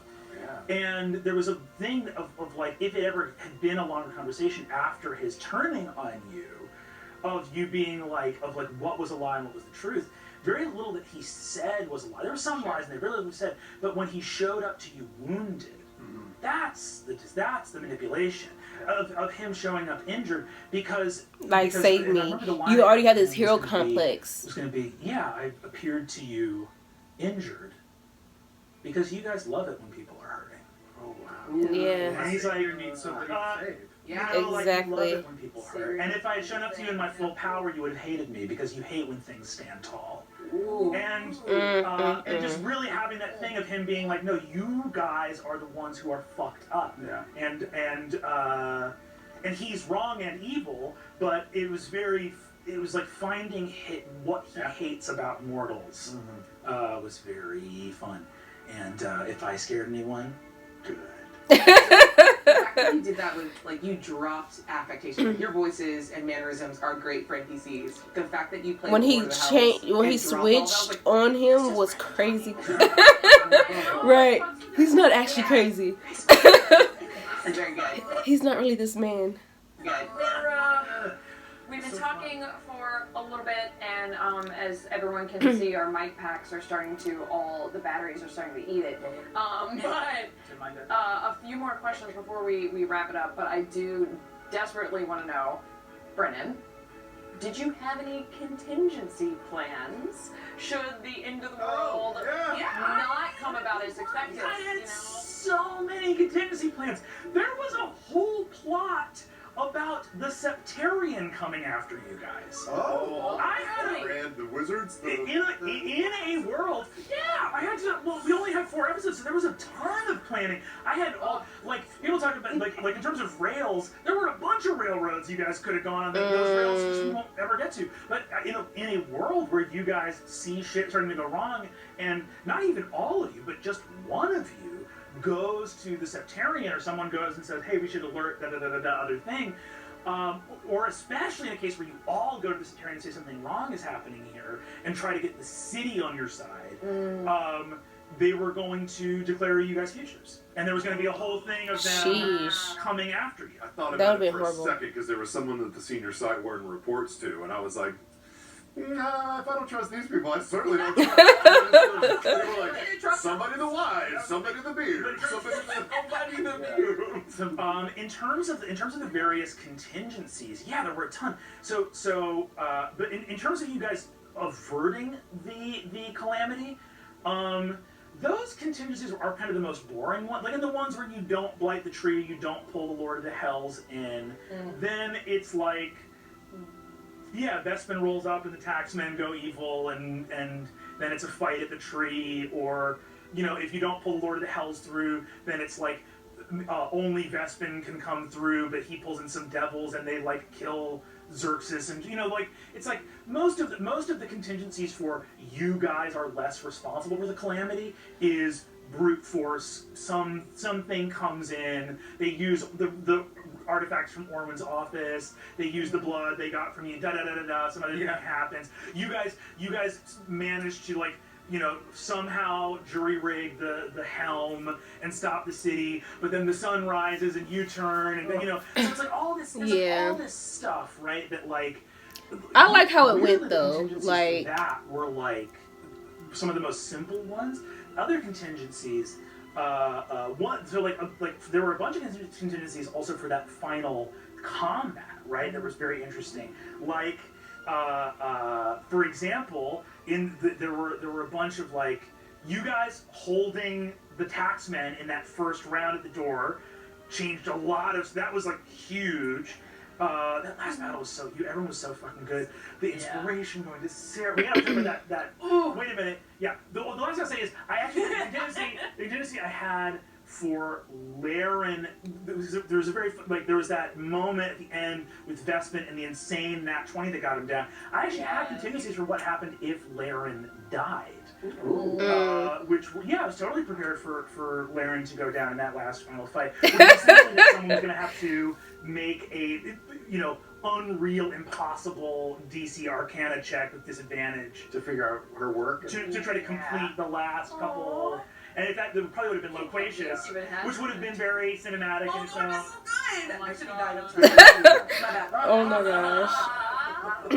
Give me my moment. Yeah, no, 100%. Yeah. But wait, that final was. Wait, hold on.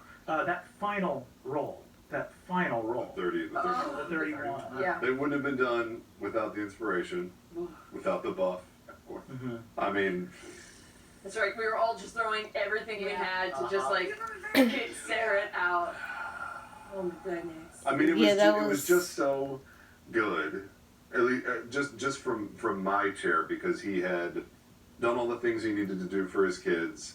He had atoned in that way, let all that stuff go, focused on the thing, killed the thing, but it wasn't done. Like, could he get out and leave? And it only. I'm happy he was able to. It only could have happened because of the Ring of Breath. Yeah. He couldn't do it by himself. Yeah. And so that was just so fucking perfect. Yeah. Like, one little spark of one of hope those at the things end. where it takes the whole table. And it It wasn't matters that guaranteed you were friends. at all. Yeah. Yes. That wasn't in the Without that Oh. 8, Yep. For sure. yeah, without that 8, there's no world where that. Yeah. He goes down with everybody else. I mean, realistically, too, we still don't really have any idea. Like, did Sarah make it back to his kids? He knows Guessar. That's all he knows. Guessar, yes, someone I mean- Guessar, yeah. He is like the world's greatest detective, but Got you know, clear. You sent the library to his daughter, who is at the University of Arcane Wizard. Like, you know. Yeah. Travis, when you texted me, and you were like, what did you just do to my daughter? Just for a moment there, you were like, and I sent it to, because I hadn't picked up on what you had done. I didn't know that the little miniature was. You just gave her all this culmination power of and knowledge potential of to Avalier that Yeah. you sent have a it to her. crazy I was life. I want her to be. This bitch is fucking with me. Oh my There's no gosh. limit to her evil. Oh wait, it's way better than that. But I mean, to be No, fair, like, I think it's don't know, good, like, though. It's a good because thing. Part of my inspiration for Paisha was like, what if we hadn't lost the Library of Alexandria? What if we had a record of all of that and all of this knowledge just hadn't been lost? And I kind of like, I've asked Matt since then as well. I'm like, where's my Where is orb? it? Yeah. Is the orb still around? Yeah. Where is it? there is something that me and Abria are the only at this moment, at the time of this film, the only people in the world who have the experience of, which is the camera stops rolling and suddenly Canon leaves you. Yeah. And I immediately wanted to run and find Matt and be like, "Is the orb okay?" I don't have any say anymore. Right. It goes back to you now. Is it fine? The little library. Where is it at? You'll get the moment, Brennan. At some point, it will pop. Like something will pop up in C3, and you'll just be there and be like, "It happened. It mattered. It fell." All this fan theory. Oh, man. That is 100% just a fan theory, but I kind of like it. That did you see this one? That like and once again, all fan, not canon, but that the library going to the daughter of a master detective and then getting all of this library information was like the origin of the Cobalt. And like this was like this, yes, the Harper's knowledge, and I know, They're like, you know, powerful. that structures and I don't know what that If is. that ends up being true, we came up with that idea. This fan did not do it. No, I love that. There's if ever there was a world where like I would jump like there was someone else running something later in the Calamity, be like coming back and playing either like Kier or Maya would be so fucking sick. Kier in my mind is jacked. He's huge, dude. Fucking huge. Oh man. my Huge. gosh. Yeah, I found protein shakes. Oh my gosh. I got whiskey mustard. yeah, oh my god, yeah. There was something we were talking about in terms of the sort of how everyone here bookended everything. Everything got bookended so well. The 31 investigation for Vespin, the 31 investigation to get back to your family, and so fucking good. And also, too, I wanted to talk about two things really quick with like that were like just important to me to do as a DM, and also kind of as a storyteller for like the kinds of stories we tell. In a short story, it's always there are certain things that come through that feel like because the story said this, the story is saying this is always true, right? And the story is like making a claim about how the world works. And so it was something in terms of the book ending of it all. It was really significant to me that Laren used her lay right to save Exandria, and that Xerxes used his cleansing redemption power to get Bespin back for a moment. Because I didn't want the story to say science is bad and innovation is bad, and compassion is bad. It was like I wanted the story to say something more like nuanced, of like it was bad bad. It didn't work in this instance for these reasons. Right. It didn't work in this instance for these reasons. Rather than making this big thing, and the fact that both of you guys, after blighting the tree, or that's what I said. Nobody here was actually bad or evil. What I Their mean decisions it was just like were very cool and just like, I loved it. Yeah. Oh, Great. so much poetry. Speaking of poetry, should we end on the burning question that was submitted by why people have been watching this? The entire time. Exactly. I think we've texted about ourselves. Fan favorite, standout NPC, stole the show. Brennan, is Bolo okay? What happened to Bolo from Aor? I don't like her. Sometimes a PC will gift you with an NPC, and sometimes a PC will gift another PC with an NPC. Sometimes Bria will say, "Did you have a +1?" And Sam will go, "That absolutely makes sense." Sure. And then what will happen is So that'd be no problem. And then what happens is that PC will, name that NPC. And sometimes they'll just reach down into the top hat and see if a rabbit comes out, and a rabbit doesn't come out. What comes out is Bolo. Named Bolo. And then what you get to do is conscript Matt Mercer into doing Slavic accents for any Aorians. Yes! And it's accepted. My name is... I don't know why in that moment, but I did. It was we were improvising it, and there you go, and that's Bolo. Bolo's dead. Why? Or not the way you think. She dies 12 hours later because she gets hit by a wagon. No. Oh, wagon is crazy. Which one is it? No. Or Bolo is an incredibly dangerous Aorian spy who goes into Avalir during the chaos and finds a necessary piece of Arcana tech for Aor's later work with all of the shady things that we know that they were working on. Absolutely. Right? Threshold press. The Threshold Crest, Godhammer, anything, right? There's also a world where maybe Bolo was a polymorph dragon and she just flew away. What? Who wants this bitch? She is Bolo. She wants to be a reporter. Eventually.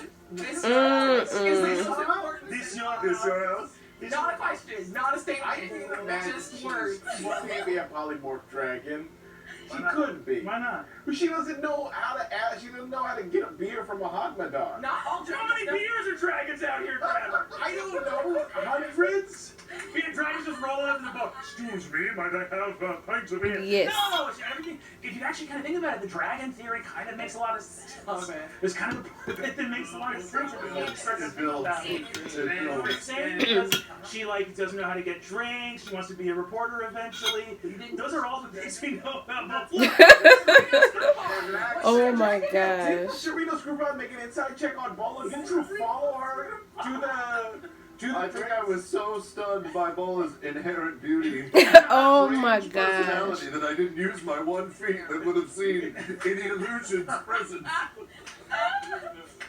Was a dragon. Sam, you were So that's what it is? A dragon? Hey, Vance, let me be clear. I will happily allow that. Just put that on the These wall. draconic sorcerers have to come from somewhere. You know what I mean? At the end of the day. That's how the dragonborn race was born. Yeah, there you go. Since then, We remember back our progenitor, Bola. Chaos. Well, Dragon fucking. Thanks, folks. Yeah. Long live Bolo. No. Long may she reign. Thank you guys so much for doing this. This was truly the most special. I also want to give a quick shout out to our production crew, producer Kyle, who's here. There were so many amazing little points of genius that I hope people have pointed out on, from everything from the graphics. The overlay. The overlay, yeah. I saw a few people notice it. wild detail. Yeah, over time, the overlay was slowly degrading and cracking, and little Easter eggs, all the incredible art that we had done, just across the board. Wanted to shout out from everyone from top to bottom. It really felt like just such, everyone was on their A game, and not just the people who are sitting here in front of the camera, but all the people behind the camera as well. So it was absolutely incredible. Yeah. We could say this is the end, but is it? Yeah, we died. It doesn't really feel It's not. like we're done. It's not. I don't think it's the end, because again, it's hope returns, right? Yeah. Eustachia's parents know the Nation of Ravens. I have so many other questions. Calamity Let's is go here. forward and explore. Yeah. Calamity is not here forever. No. Wait, so we all lived through it? We're fine? Yes, No, okay, so 5 of you are fucking dead. I said.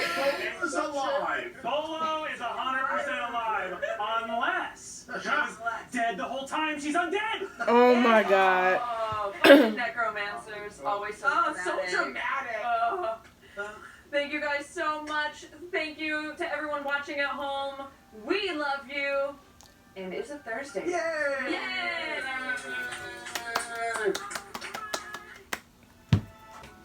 So that was it was a very good wrap up. I'm glad you guys encouraged me heavily to watch this. Hearing how everybody got started with their characters, the conversations in the background, as well as, like I said, the thought process of Xerxes, hearing how Brennan had all these contingency plans, hearing about the relationships with Loquacious and Layrin and everything they established beforehand, and hearing Travis talk about him wanting to have kids and him relating that to his own life. I felt like I loved hearing that, just because it puts you more into seeing more into his mind and how far he went into it, and personalizing the fact that, it is a fear of his. Of course he's not gonna go super detailed into his personal life, but he's like, I don't want to be that person that is a fear once I had a child. I don't want to miss any moments. And then I made my character, the complete opposite of what I want to be. You know what I mean? He was a good person, but his flaw was that he was a workaholic. He paid attention to everything but his wife and his kids. And then hearing Lewis's interest in people with kids, and how much that changes their life and their perspective, and how, Travis said it feels like your heart is out of your chest, and just walking around and seeing the world interact with that child, and the dangers of the world, and him also reflecting okay, I'm gonna have a child, they're not my child by blood, but I chose this child, and seeing how that affects him. And then, oh my gosh, the fact that he went in depth and told us, I feel like that was the thing that I was most interested in, was hearing his perspective of, the betrayer gods were a very big part of his thought process. Just okay, we knew he was having nightmares, but he was genuinely interested in the betrayer gods. And because when you're watching it, you're just assuming this is something happening to him, but it's almost okay, was this happening to him because the betrayer gods already knew that he had an interest in them? You know what I mean? Because Brennan was saying, like, you know, when they were looking for someone as a puppet or to manipulate, the best manipulators are always going to think, I'm going to go after the person who already believes, who already wants to believe in something, instead of like forcing it. You know what I mean? I'm gonna come to him injured, so he already wants to be a savior. He already has a hero complex. I'm gonna be the damsel in distress, basically, and make him want to keep helping me. So it is very, very interesting. And then the fact that you know, the fact that he was pushed into this role, so he's very lonely. He had to, you know, not give his child, but, you know, have his child with their extended family, with Nidus's family, because when is he gonna have time? Who's gonna watch his child? So he's very lonely. So he it's like he lost his husband and his child in a short amount of time. He's the perfect victim. He's alone. He wants someone to, you know, relate to. He's relating to them in the fact, like, they're alone. They got he sees them as, like, you know, the parents of the mortals, you know what I mean? And the fact that it's just so much into it that I didn't really think about, you know what I mean? It's like he's finding reasons to sympathize with betrayer gods, and the Lord of Hells is thriving on that, and he's feeding off of that, and Xerxes isn't questioning it because he wants to believe. That's why he's so perfect for this. And it continues to happen after he betrayed him, and he's basically killed him and tortured him, basically. He still chose him, because that's why when the whole thing ended, and Nidus is trying to figure out a way to kind of almost purify him, where he's not gonna be alive anymore, but there's a potential for him to go to the afterlife where he can see his family again, or that's what it seems like. And he chose to still work on redeeming this God who doesn't care. He has been manipulating you, and you're gonna be tortured for the rest of eternity. And Evandrin is a godsend because he knows his husband, and he knows why he did it. It's all coming from a good place, even though it's still like, bro, why are you just like Lou said, like, what the fuck are you doing?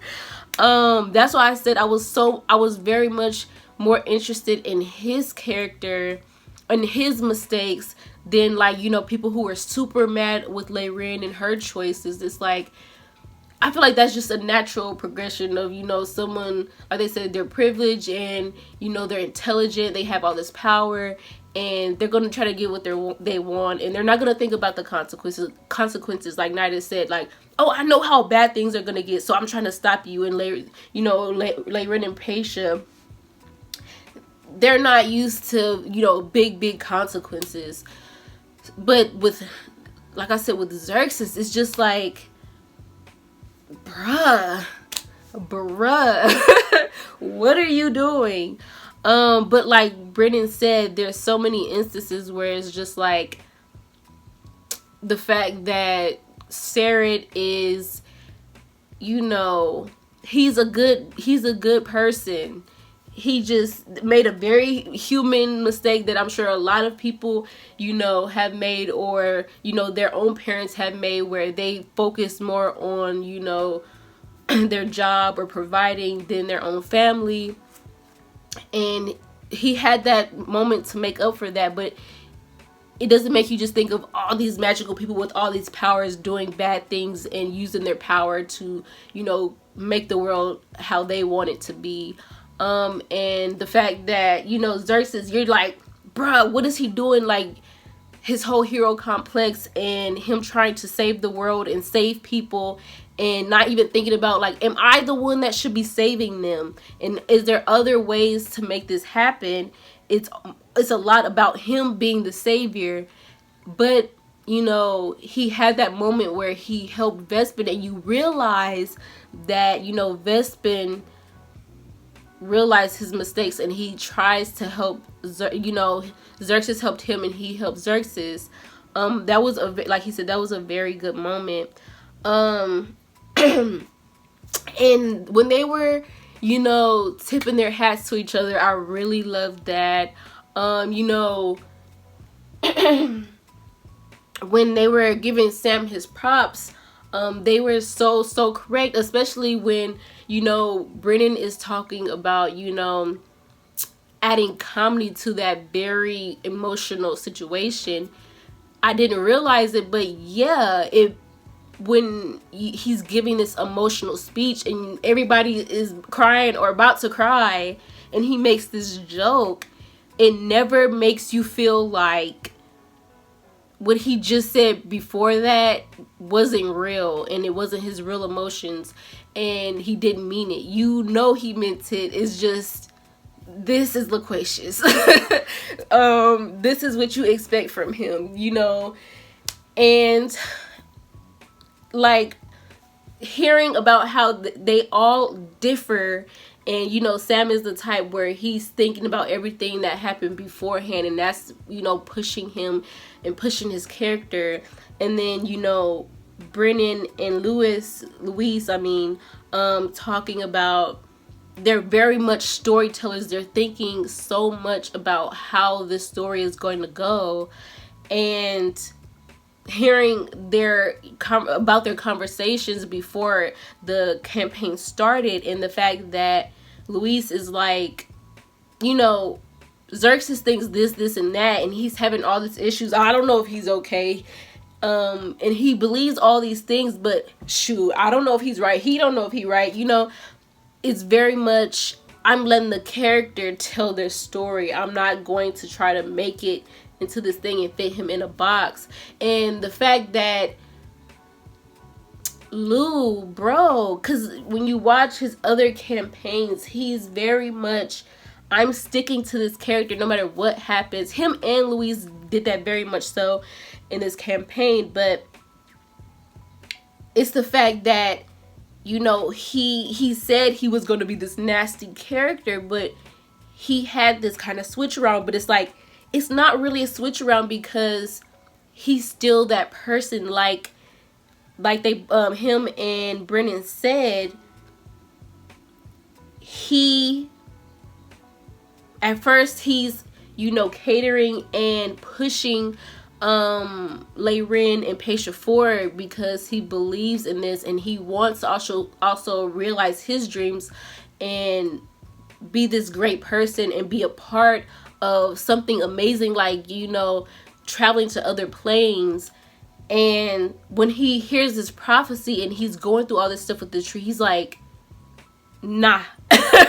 I've come from, you know, being this pirate and fighting and having all these bad situations. I know how bad things can get, and this is one of these situations, and I'm trying to get Layrin and Paisha to realize this, and they've never had to deal with anything, you know, super with a lot of consequences, you know what I mean, for their actions.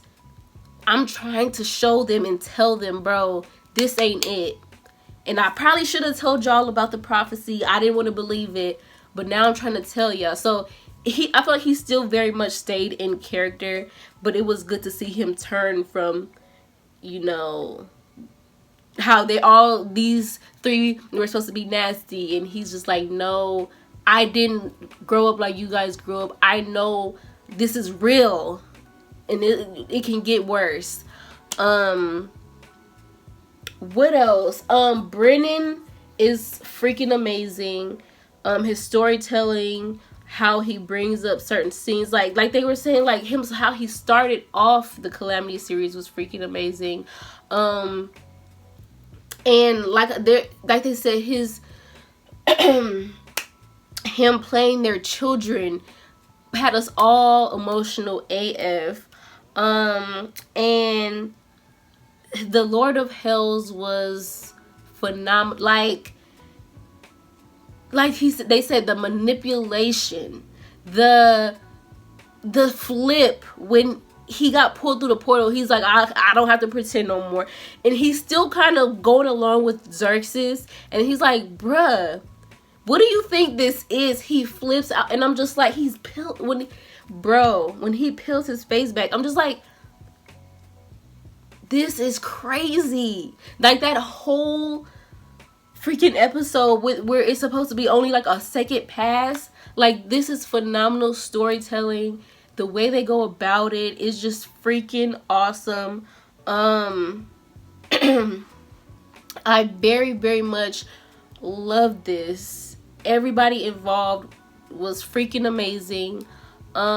Hearing how much he collaborated with Matt makes complete sense. But he did a good job as well. It shows how much they care about the story, how much he respected Matt's story, and how much he knows what he's doing, how much each of them had to improvise and get through the emotions and stay true to the characters, furthering on the plot, making sure that it was doing what it's supposed to do, and still having that little bit of hope at the end was freaking amazing. I can't wait to continue with Critical Role and the D&D collabs, and I'm going to do the recent, I don't know what it's called, the one that started with a C, the one that y'all said they've been doing, the one that I said that Luis and Brennan are doing right now. I think it doesn't start with them. I think this is like part 2 of it or whatever. Y'all know what I'm talking about. I'm gonna start that one. But yeah, I enjoyed this so much. I'm so happy you guys recommend this to me. I'm still very sad that I want more Vox Machina, but this definitely filled that void. And now I'm just gonna fill it with more D&D stuff. But yeah, I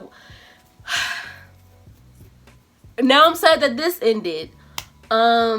Anyway, I'll see you guys in the next one. Bye.